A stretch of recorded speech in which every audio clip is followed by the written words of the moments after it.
Halo, ketemu lagi di seri Matematika Bisnis ya.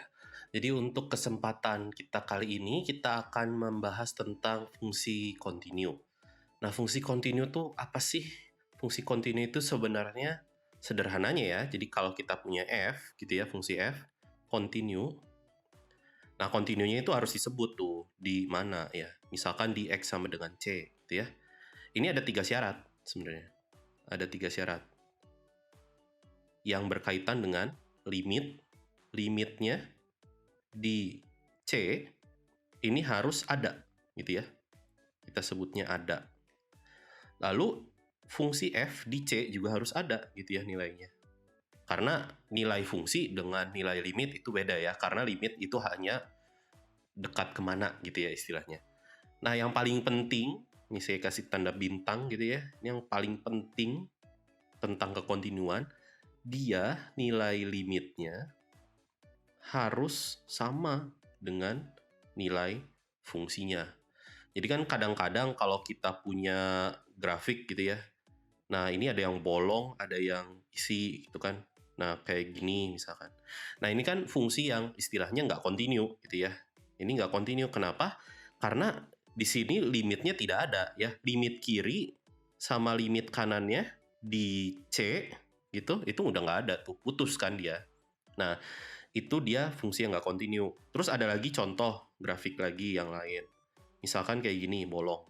Nah, ini di C misalkan. Nah, yang ini juga nggak ada. Kenapa? Ini bukan kontinu nih, bukan kontinu di C, karena FC-nya yang nggak ada ini. FC-nya tidak ada. Kalau yang bolong gitu, itu artinya nggak ada tuh nilai fungsinya. Ini limitnya tidak ada ya, karena limit kiri dan limit kanannya tidak ada. Nah, begitu ya contoh yang lain. Ada juga contoh yang lain kayak gini, misalkan. Bolong kayak gini, tapi sebenarnya ada gitu FC-nya. Jadi nilai fungsi itu biasanya didefinisikan melalui bulatan yang penuh gitu ya. Nah ini sih FC-nya ada, limitnya juga ada sebenarnya, karena limit kiri sama limit kanannya di C ini ada gitu ya. Tapi di sini limitnya tidak sama gitu. Nah, jadi kita punya di sini limit X menuju C dari Fx ini tidak sama dengan FC ya. Artinya ini juga tidak kontinu karena syarat ketiganya tidak terpenuhi gitu. Nah, ini contoh-contoh fungsi yang nggak kontinu. Ini grafik fungsinya kayak gini. Biasanya sih gampangnya ya, kalau fungsinya kontinu di suatu titik misalkan kayak gini, kalau kita gambar ya nggak diangkat gitu bolpennya. Sebenarnya sih simpelnya kayak gitu, tapi secara umum tidak bisa menjelaskan bahwa itu kontinu ya. Kadang-kadang ada juga di kasus yang lain ya, ketika kita punya fungsi yang kayak gini gitu misalkan. Ini kan nggak jelas di misalkan C-nya di sini. Ini tuh nggak jelas ini tuh si nilainya tuh berapa gitu. Tapi untuk di ranah matematika bisnis sih tidak akan ketemu contoh-contoh yang kayak gini. Ini aman lah. Jadi bisa kita sebutkan bahwa fungsi yang kontinu di sini adalah fungsi yang kalau kamu gambar nggak kamu lepas gitu bolpennya. Gampangnya sih kayak gitu ya. Atau secara matematis ya nilai limitnya harus sama dengan nilai fungsinya. Maka dari itu sekarang kita balik pertanyaannya gitu ya. Sekarang kita punya pertanyaan seperti ini. Kita udah tahu f-nya ini kontinu. Sekarang kita pengen tahu fungsinya yang kayak gimana sih kalau saya punya fx-nya yang diberikan sebagai berikut gitu ya. Ini fungsi yang didefinisikan bagian demi bagian ya.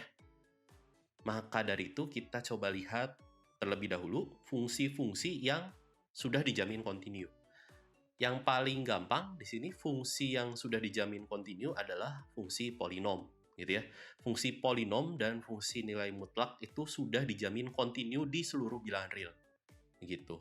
Namun kalau fungsinya dipecah kayak gini, nah ini fungsinya hanya kontinu di selang-selang buka saja gitu ya. Kalau fungsi pecahan kayak gimana? Kalau fungsi pecahan misalkan px bagi qx gitu ya, ini fx-nya. Ini kontinu nggak? Ini hanya kontinu di domainnya. Berarti di mana nih? Berarti di qx yang nggak 0. Kayak gitu. Ini kontinu di situ. Nah, kalau kayak gini sih, tapi untungnya ini polinom semua ya. Jadi dia continue di selang-selang yang terdefinisinya. Nah, jadi fungsi f ini yang di soal, ini sudah dijamin continue di mana saja nih? Continue di mana saja? Di titik-titik yang bukan percabangannya, gitu ya. Jadi di sini X yang lebih kecil dari 0, dia sudah continue. Lalu di mana lagi nih? Di X dari 0 sampai B, dia continue. Dan di X lebih besar dari B. Ini berlaku untuk setiap A sama B. Terserah mau A sama B-nya apa, pasti dijamin continue. Kenapa? Karena masing-masing kasusnya ini polinom, gitu ya. Yang kasus pertama yang X-nya tak positif maksudnya ya.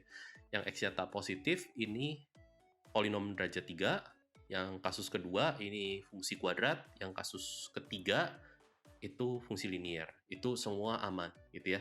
Jadi yang masalah di mana? Yang masalah itu di titik-titik percabangannya, yaitu di 0 sama di B.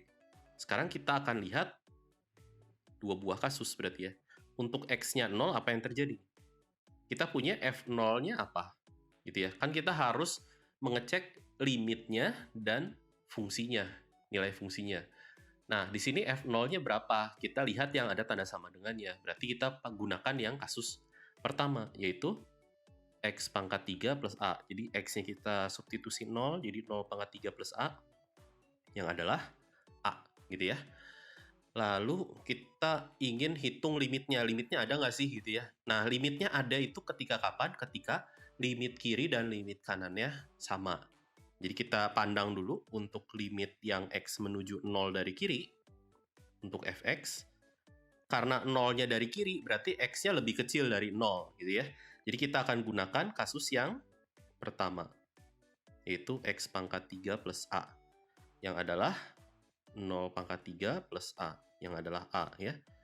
Lalu untuk limit 0 dari kanan, kita akan punya berarti berarti di sini X-nya lebih besar dari 0. Berarti kita akan gunakan kasus yang kedua, yaitu di sini X kuadrat plus 7 ya. Yang adalah 0 kuadrat plus 7 yaitu 7. Karena ini bertiga harus sama semua, berarti kita punya kesimpulan A-nya harus 7. Gitu ya. Nah, selanjutnya kita akan lihat untuk kasus di titik percabangan yang kedua, yaitu di X sama dengan B. Kita akan punya F di B ini berapa? Kita akan gunakan kasus yang kedua, karena di sini tanda sama dengannya ada di kasus yang kedua, yaitu B kuadrat plus 7, gitu ya. Lalu kita akan hitung limit satu sisinya lagi, X menuju B minus dari Fx, berarti kita punya X-nya lebih kecil dari B, berarti kita akan punya yang X kuadrat plus 7, ya. Ini X menuju B minus dari X kuadrat plus 7, yang adalah B kuadrat plus 7. Lalu yang limit X menuju B positif, turun dikit, iya. Dari Fx, berarti kita punya kasus yang ketiga ya. Apa nih? Minus 8x plus 72. Yang adalah minus 8b plus 72. Karena ini bertiga harus sama, jadi kita akan punya apa? B kuadrat plus 7 sama dengan minus 8b plus 72. Jadi kita bisa pindah ruas ya di sini. Jadi kita akan peroleh ini menjadi B kuadrat, ini jadi plus ya, 8b. Lalu ini 7 dikurangi 72, yaitu 65 ya. Minus 65 sama dengan 0. Bisa kita faktorkan tentunya. Apa tuh? B min 13, plus ya, plus B plus 13, B min 5 gitu ya. Jadi kita dapat apa sih? B-nya itu min 13 atau B-nya itu 5. Kita pakai yang mana? Di sini. Kita pakai yang 5 dong tentunya. Karena kita lihat bahwa selangnya di sini kan untuk kasus kedua itu X-nya dari 0 sampai B. Nggak mungkin kan dari 0 sampai min 13, itu min 13-nya di kanan. Berarti kan yang logis adalah B-nya harus positif. Jadi kita akan gunakan B-nya 5. Jadi jawabannya adalah A-nya 7 tadi ya. A-nya tadi 7, lalu B-nya 5. Oke, ini pertanyaan selanjutnya. Kita akan gunakan nilai A dan B yang sudah kita peroleh sebelumnya. Jadi tadi A-nya 7, lalu B-nya kita punya 5 ya. Artinya dengan A dan B yang ini kita akan membuat F-nya menjadi continue di seluruh himpunan bilangan real atau biasa kita tulis R seperti ini gitu ya. Nah, sekarang pertanyaannya adalah apakah kita akan punya nilai C dengan C-nya di antara 1 sampai 7 gitu agar FC-nya 9. Nah, di sini kalau kita cari satu persatu yang mana yang nilainya 9, ini kan agak-agak ribet ya istilahnya. Nah, tapi karena kita sudah tahu bahwa ini adalah fungsi yang kontinu, kita bisa memanfaatkan yang dinamakan teorema nilai antara. Teorema nilai antara. Apa sih maksudnya? Apa sih maksudnya teorema nilai antara? Jadi sederhananya, kalau kita sudah punya fungsinya kontinu gitu ya. Ini saya gambarkan ilustrasinya aja. Misalkan dia kontinu di mana nih? Di A sampai B gitu. Jadi kita punya grafik fungsi yang kontinu, ya kayak gitulah ya, nyambung istilahnya. Jadi di sini kita punya nilainya adalah FA gitu ya. Ini Y sama dengan Fx gitu. Yang ini kita punya nilainya adalah FB kayak gitu. Misalkan kita tetapkan suatu buah nilai W. Nilai W ini berada di antara FA sampai FB. Nah, kita akan selalu menemukan titik C yang di antara A sampai B itu. Sehingga FC-nya di sini akan sama dengan W.